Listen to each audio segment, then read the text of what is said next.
অন্ধদের সম্পদ।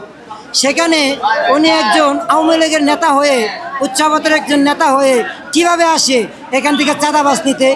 আইনিভাবে পদক্ষেপ নিলে লাভ হবে কি? এখানে কেন আসছেন? আমরা এখানে আসার উদ্দেশ্য হলো আমাদের জাতীয় দৃষ্টি প্রতিবন্ধী মার্কেট সংস্থা, আমাদের মার্কেটের যেই কর্মচারীরা থাকে তাদের থেকে 10 লক্ষ টাকা চাঁদা চায় চাঁদাবাজিরা। 1964 সালে শুরু হয়েছে এই মার্কেটটা। আমাদের দৃষ্টি প্রতিবন্ধী যারা ছিলেন আগের তারাই এটা বানাইছে, তারা এই মার্কেটটা শুরু করছে। তারপর থেকে দৃষ্টি প্রতিবন্ধীরাই এই মার্কেটটার দেখাশুনো করে, নিয়ন্ত্রণ করে। দৃষ্টি প্রতিবন্ধীরাই ভাড়া পায়। এই মার্কেটে 300 দোকান আছে। এই মার্কেটটা 3 তলা মার্কেট, দোতলা নিচতলা 3 তলায় মোট 300 দোকান আছে, আবার ফুটপাতেও 300 দোকান আছে।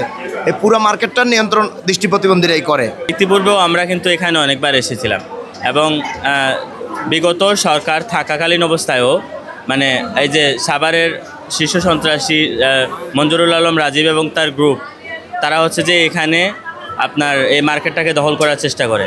আমরা তখন টানা প্রায় 1 সপ্তাহ কর্মসূচি করেছিলাম এবং এখানে অবস্থান করেছিলাম। আমাদের অবস্থানের ফলে তারা হচ্ছে যে এটা করতে ব্যর্থ হয়। তো তাদেরই হচ্ছে যে সহযোগী যারা হচ্ছে যে পূর্বে রাজীবের অনুসারী ছিল, এখন তারা আবার 5 আগস্টের পরে পট পরিবর্তনের ফলে অন্য সংগঠনে ঢুকে তারা হচ্ছে যে আবার এই যে চাঁদাবাজিগুলো করতেছে। আসছে আমাদের মার্কেট নাকি তারা কারা বলে চাঁদা চায়, ঠিক আছে, চাঁদার জন্য কি আমাদের মহাসচিবকে ভয়ভীতি দেখায়, তাকে হত্যা করবে, বিভিন্ন ভয়ভীতি দেখায়, যার জন্য আমরা সবাই এখানে আসছি। আজকে মানববন্ধন আমাদের উদ্দেশ্য হচ্ছে আমাদের যে অন্ধদের মার্কেট, এটা অনেক দিন যাবতীয় মার্কেট, এটা বাংলাদেশের সরকার থেকে শুরু করে সবাই জানে যে এটা আমাদের অন্ধদের একটা প্রতিষ্ঠানের মার্কেট। তো অতএব এই মার্কেটটা বর্তমানে নাকি কারা চাঁদাবাজি করতে চায়, অতএব আমাদের কাছ থেকে চাঁদা চায়। তো আসলে আমাদের এটা অন্ধদের সম্পদ, আমরা অন্ধরা মানুষের কাছ থেকে সহায়তার প্রার্থ। অতএব সেই শর্তে আমাদের কাছ থেকে কেন চাঁদা চাবে, আর আমরাই বা কেন চাঁদা দিব?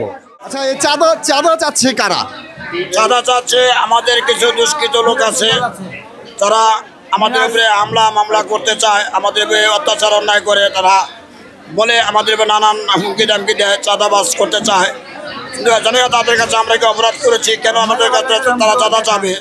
সামনে ফুটপাতে যেখানে গাড়ি পুলিশ করা হয়, পার্কিংয়ের জায়গা, ওই জায়গায় তারা ভ্যান গাড়ি বসাইয়া ওখান থেকে ভ্যানওয়ালার থেকে টাকা নেওয়া যায়। অন্ধদের সম্পদ। সেখানে উনি একজন আওয়ামী লীগের নেতা হয়ে, উচ্চাবতের একজন নেতা হয়ে কিভাবে আসে এখান থেকে চাঁদাবাজ নিতে? আইনিভাবে পদক্ষেপ নিলে লাভ হবে কি? যারা আওয়ামী লীগ পিরিয়ডে আওয়ামী লীগ ছিল, এখন আবার তারা বিএনপি সেজেছে।